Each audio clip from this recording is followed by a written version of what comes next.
여러분, 오늘 말씀은 하나님께서 기드온을 테스트하기 위해 주신 말씀으로 보입니다. 하나님의 일꾼, 곧 이 사사의 역할을 잘 감당할 수 있는지 없는지를 테스트하고, 또 그를 사용하기 위해선 그에게 있는 두려움을 제거하고 능력도 키워주셔야 했습니다. 이렇게 기드온은 하나님의 일을 하기에 앞서 하나님의 테스트를 통과해야 했습니다. 그런데 여러분, 하나님께서 주신 이 말씀을 정말 테스트로 봤을 때 하나님 조금 매정하신 분, 좀 너무하신 분으로 느껴지시지 않습니까? 기드온은 이 테스트를 통과하기 위해 자신의 목숨을 걸어야 했습니다. 사람들이 이 수호신처럼 여기는 우상들 때려 부수는 것은 결코 쉬운 일이 아니죠. 목숨을 걸고 수행해야 하는 일이었습니다. 그런데 또 하나님의 입장에서 생각해보면 이 테스트는 사실 어쩔 수 없는 테스트였죠. 하나님께 쓰임받아야 할 사람이 그 집에 우상을 숭배하고 있어서야 되겠습니까? 하나님과 동역해야 할 사람이 하나님과 우상 사이에서 양다리를 걸치는 것은 안 되지 않겠습니까? 예수님께서 말씀하셨습니다. 마태복음 6장 24절입니다.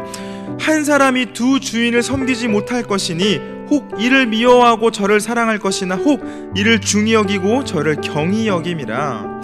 너희가 하나님과 재물을 겸하여 섬기지 못하느니라. 여러분, 말씀드린 것처럼 기드온은 하나님께서 주신 테스트에 통과하기 위해 자신의 목숨을 걸어야 했습니다. 그런데 저희들이 간과하지 말아야 할 것이 있습니다. 그 목숨, 하나님께서 책임져 주십니다. 기드온이 순종할 때 기드온의 그 목숨 하나님께서 책임져 주셨습니다. 여러분, 하나님의 백성이 하나님을 위해 목숨을 걸 때 그 목숨은 하나님께서 책임져 주십니다. 오늘 본문에 기드온이 하나님의 말씀에 순종한 결과가 어땠습니까?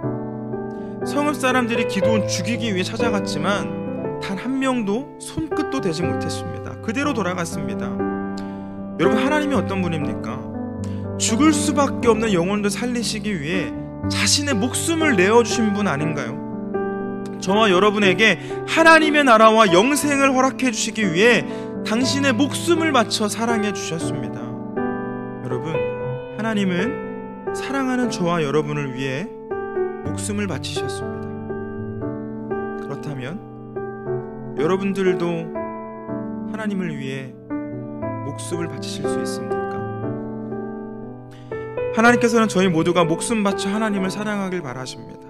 우리 삶에 있는 우상 숭배들 모두 끊어내고 곧 세상의 방법대로 살아가지 않으면 내가 큰 손해를 볼 것 같지만, 그럼에도 하나님의 말씀 앞에 순종하며 하나님께 예배하는 삶을 살아가길 원하십니다.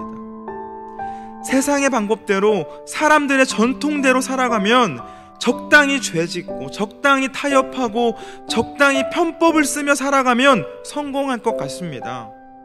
그리고 그 성공이 우리를 지켜줄 것만 같고 남들이 부러워하는 삶을 살아갈 수 있을 것 같습니다. 그런데 여러분, 기억하시길 바랍니다. 하나님께 무릎 꿇지 않는 사람은 세상에서 무릎을 꿇어야 합니다. 그러나 하나님께 무릎 꿇는 사람은 세상에서 무릎 꿇지 않습니다. 그렇다면 여러분은 누구 앞에서 무릎을 꿇길 원하십니까? 또 누구에게 목숨을 걸길 원하시나요?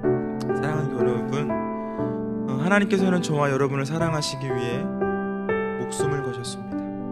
저희에게 하나님의 나라를 주시기 위해, 영원한 생명을 주시기 위해 당신의 목숨을 내어놓으셨습니다. 바라기는 하나님의 그 사랑으로 하나님의 백성, 하나님의 자녀된 저희 모두 오늘 성경의 기드온과 같이 하나님께 무릎을 꿇는 사람들이 되길, 그래서 하나님께 목숨을 거는 그런 하나님의 사람들이 되길 축원합니다.